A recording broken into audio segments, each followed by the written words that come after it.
Sanabay TV masih bersama saya Tupu Tua, tentunya di program Ngobrol Prestasi.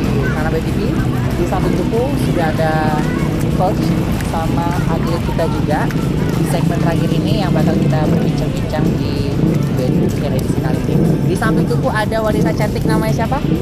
Najwa. Ya. Nah, dipanggil Awa. Dan di samping kita ada coach yang ganteng. Siapa coach namanya, coach? Namanya Coach Kiki. Coach Kiki ya, oke. Sanabay TV ada Coach Kiki dan juga Awa di kali ini. Sanabay TV jangan heran, kita lagi di mana? Kita tetap masih di Gerage Bengkulu karena kita ketahui Gerage Bengkulu ini tepat di dekat wisata Pantai Panjang yang tentu ada kendaraan yang mengakibatkan ada suara-suara dentuman. Dimaklumi Sanabay TV ya. Nah, Coach Kiki ini untuk coach sendiri ini sebagai pelatih udah berapa lama sih, coach? Kalau saya ngelatih kurang lebih udah 6 tahun. 6 tahun ya, coach. Ya? Sebelumnya saya dulu di Millennium Aquatic, itu tahun 2017 mulai ngelatih. Itu di sana selama 4 tahun, terus baru bergabung ke Delta Malaysia, pulang ke. Oke. Untuk asli Bengkulu atau gimana, coach? Aslinya asli Bengkulu. Asli Bengkulu. Ya. Kembali lagi ke Bengkulu. Kembali ke Bengkulu untuk bantu klub Delta Malaysia. Oke, baik. Coach sendiri sebagai pelatih renang tentu sudah banyak suka duka yang dialami ya, coach ya. Ya. Nah, kira-kira sukanya gimana, dukanya gimana? Boleh dibagikan ke Sanabay TV, coach? Kalau sukanya sih kalau dalam dunia renang ini ya kita tuh enjoy. Itu kalau kita ngelatih itu yang namanya itu refreshing buat kita sendiri gitu ya. Kita senang lihat anak-anak itu berprestasi maupun ajang tingkat nasional ya sampai pun internasional, itu kita lebih senang, kepuasannya itu lebih dapat gitu. Senang gitu melihat anak-anak itu dapat prestasi ya. Kalau dukanya sih, kalau untuk di Provinsi Bengkulu kurangnya kurangnya support dari pemerintah sendiri gitu untuk anak-anaknya. Misalnya kayak berangkat event-event tertentu kita masih menggunakan biaya pribadi dari kos orang tua masing-masing. Oke, berarti dukanya itu tertantang ke pemerintah lebih banyak ya, coach ya. Kalau dari kos dan orang tua dari atlet ya sudah berusaha semaksimal mungkin, tapi kalau kita udah semaksimal mungkin ya kemampuan kita itu ada batas ya, dok. Ya, coach ya. Nah, untuk Ajwa atau yang dipanggil Awa. Ya. Oke. Usia berapa, cantik? Sekarang 15 tahun. 15 tahun. Ya. Berarti kelas 2 SMP, 3 SMP. Kelas 1 SMA. Oh, 1 SMA? Iya. Oke. Untuk Awa sendiri suka renang itu gimana sih, Awa? Apa karena suka air atau gimana? Suka renang tuh karena waktu itu dimasukkan ke private renang di Dirta Malaysia. Terus lama-lama jadi lihat yang atlet-atlet yang senior, jadi kayak pengen gitu.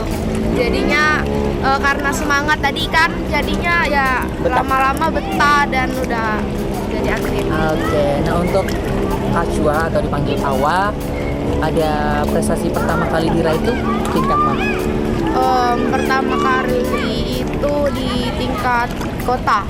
Kota? Ya. Itu pada tahun kapan? Kira-kira 2019. Itu pesaingnya berapa? Banyak gak? Lumayan. Lumayan ya? Oke, dari pesaing-pesaing tersebut kira-kira yang terlatih untuk Ajwa sendiri ada gak? Kira-kira dapat kan dari gerakan mereka yang lebih lincah? Iya. Dapat juga gak referensi dari pesaing-pesaing? Tentu dapat, karena mereka kan lebih senior, pasti ngelihat yang mereka lebih hebat juga, jadi tertantang. Mendapatkan pengetahuan dan akhirnya menang ya. Coach, untuk Coach Kiki sendiri, kalau kita ketahui kan di Bengkulu kan ya walaupun banyak anak-anaknya suka renang ya, moodnya itu kan susah dijaga ya, Coach. Untuk Coach Kiki sendiri apakah ada teknik-teknik tertentu yang sehingga apalagi anak-anak yang baru tumbuh itu biar betah? Kalau dari basic sih yang biasanya kalau yang kita lakukan untuk anak-anak basic yang baru mau mulai, untuk biar dia betah di air itu lebih banyak ke permainan. Oke. Ya, daripada latihannya. Jadi latihannya dia dibarengi latihan sama bermain. Jadi anak-anak itu otomatis nggak jenuh gitu untuk anak-anaknya sendiri gitu. Oke, untuk pola seperti itu diberlakukan untuk usia berapa? Dari usia 5 tahun sampai 7 tahun untuk anak-anak itu baru kelas 1 SD gitu kan. Kalau yang gede-gede kalau kita motivasinya ya palingan secara itu aja, secara individu ke atletnya sendiri untuk mensupport dia untuk menjadi lebih latihannya lebih bagus lagi, untuk mensupport dia lebih rajin lagi gitu kan. Oke, ada reward tertentu nggak sih coach dari coach sendiri kalau untuk anak-anak yang memang ya kita sudah lakukan pola yang dilakukan, tapi anak-anak itu kan beda-beda juga ya mood mereka. Ya. Apakah ada reward tertentu yang diberikan oleh coach? Kalau dari saya sendiri pribadi sih nggak ada reward tertentu. Saya cuman men-challenge anak-anak itu gimana dia mendapatkan prestasinya lebih baik lagi. Gitu. Saya contohnya challenge-nya latihannya harus lebih bagus lagi, latihannya harus lebih giat lagi. Sebenarnya kalau olahraga renang ini adalah olahraga terukur. Jadi kita itu berlatih itu melawan waktu kita sendiri. Jadi berlatih itu memang harus benar-benar habis-habisan. Kalau kita latihan tapi nggak mencapai target-target tertentu yang dikasih sama pelatih, nah itu mereka udah down gitu. Kadang apalagi di pertandingan misalnya yang awalnya mereka juara terus tiba-tiba mereka nggak dapat, itu kan drop tuh. Secara psikologinya drop kan. Nah itu harus kita itu lagi. Itu pernah terjadi juga? Pernah terjadi. Pasti ada antisipasi yang sudah diterapkan ya coach ya? Oke. Untuk Awa sendiri ada nggak pesan-pesannya untuk teman-teman seusia Awa yang kalau kita tahu di usia zaman sekarang semua serba main gadget. Ya gimana menurut Awa?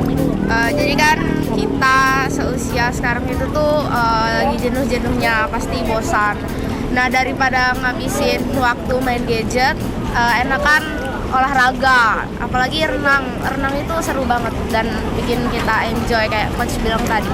Oke, nah untuk coach sendiri ada pesan-pesan khusus nggak coach untuk anak-anak di zaman sekarang atau mengajak anak-anak bahwa olahraga renang ini bukan hanya untuk melatih kebugaran tubuh tapi ada manfaat lain seperti yang dikatakan di episode sebelumnya, ada atlet yang mengatakan bahwa sebagai terapi untuk yang memiliki penyakit asma.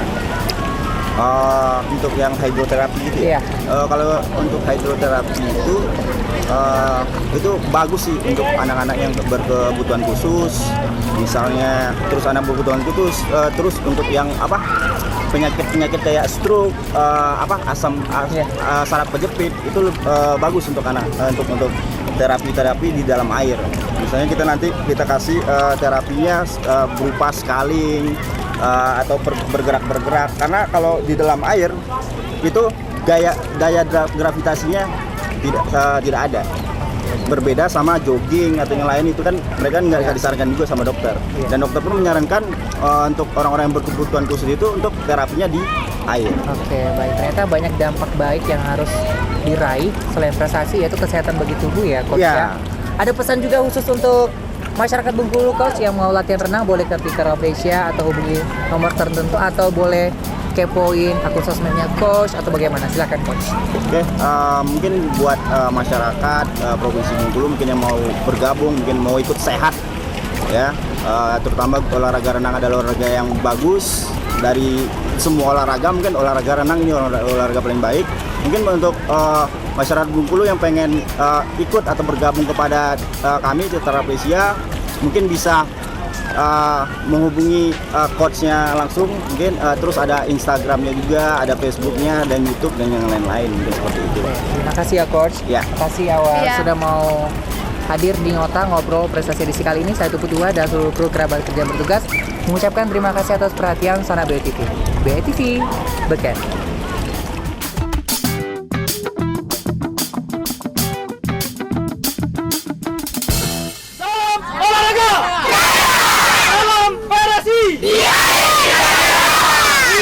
Tara Plesia.